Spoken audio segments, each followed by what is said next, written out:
Jupiter Ascending is a 2015 film that I clearly wasn't in a rush to go out and see this movie, seeing how late this review is, but my curiosity got the best of me. I did see it. This is written, produced, and directed by the Wachowski siblings. I guess you can't call them brothers anymore because one of them is now a woman. The plot of this movie is we meet Mila Kunis, who plays Jupiter. And Jupiter, you see her at the beginning. Her and her family are basically cleaning people. They clean out houses and bathrooms, and that's her life. Until one day, aliens show up to try to kill her. And she doesn't know why or what's going on until Channing Tatum is also an alien named Kane. He comes in to protect her and save her. And she finds out that she is the ruler, the queen of this alien race, and blah, blah, blah, blah, blah, blah, blah, blah, blah. I don't give a fuck about this plot. This plot is terrible. In fact, this movie is terrible. Like, really? Fuck this movie. I can't believe that I was willing to give this a chance because I saw the trailers, it looked like bullshit, but I said to myself, you can't judge a book by its cover. You have to go out and see it, right? Look, the Wachowskis, I respect them to a certain extent. I give them credit. They brought us The Matrix. And it really doesn't get better than that. The Matrix was a huge game changer when it comes to action films. It changed the game. It changed how sci-fi movies, in fact, were written. So you gotta give them that. But ever since then, name me a Wachowski movie that wasn't The Matrix that was good. That has been good since. I can't think of it. It's amazing that Warner Brothers is willing to shell out all of this money and give them all of this money continuously, over and over again, when all of these movies, each and every one of them, are flops. They fail. And they're all shit. It's clear that they can't, I don't know. I don't know what happened. I don't know if they just struck gold once, and now they're just, they can't repeat magic. They can't. I mean, this script is horrible. And it makes all the actors in this movie look horrible. Mila Kunis. I love Mila Kunis. She's talented, she's smart, she's beautiful. What is there not to like about her? But you see her in this movie, and not only is her character so simple, so cliched, she's the damsel in distress who literally, I'm not exaggerating, has to get saved by Channing Tatum 5 or 6 times, different times in this movie. She gets kidnapped and taken by a different group of aliens so many different times, and she has to get caught. Or she falls off of a building and has to get caught by him so many fucking times. The main problem, though, is that she's the main character. She's the main character. She's the one who we're supposed to be following and supposed to have a character development. There is no character growth with her. The movie tries to fool you that, oh, she's grown and she's a strong person by the end. No, she's not. What the fuck? Channing Tatum. Look, I like him now as an actor. I think he's good. But here, it's just, what can he do with this? There's nothing to his character that's remotely interesting.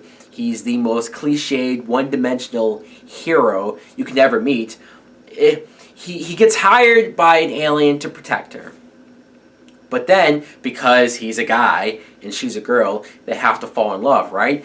I don't know when this stopped being a job for his character, but all of a sudden, they're in love. And so now he wants to protect her just because. We don't know anything about his backstory, or why he suddenly has a change of heart for her, or why they even want to be together. Or what about the villain of this movie?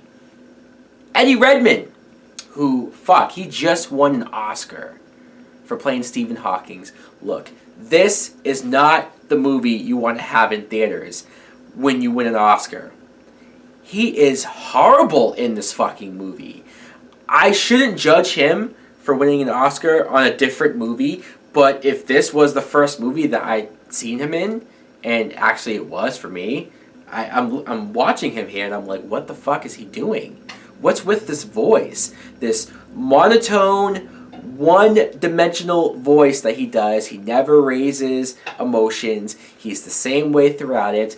And not only that, yeah, I say he's the villain, but there's like 3 or 4 other villains, like I said. There's so many other characters who are trying to lie and manipulate Mila Kunis. And, I mean, for somebody who's supposed to be a strong female main character, she is so gullible. She gets duped. She's willing to sign her life away because she believes that that character is going to do whatever they say they're going to do. And you're like, you dumb bitch.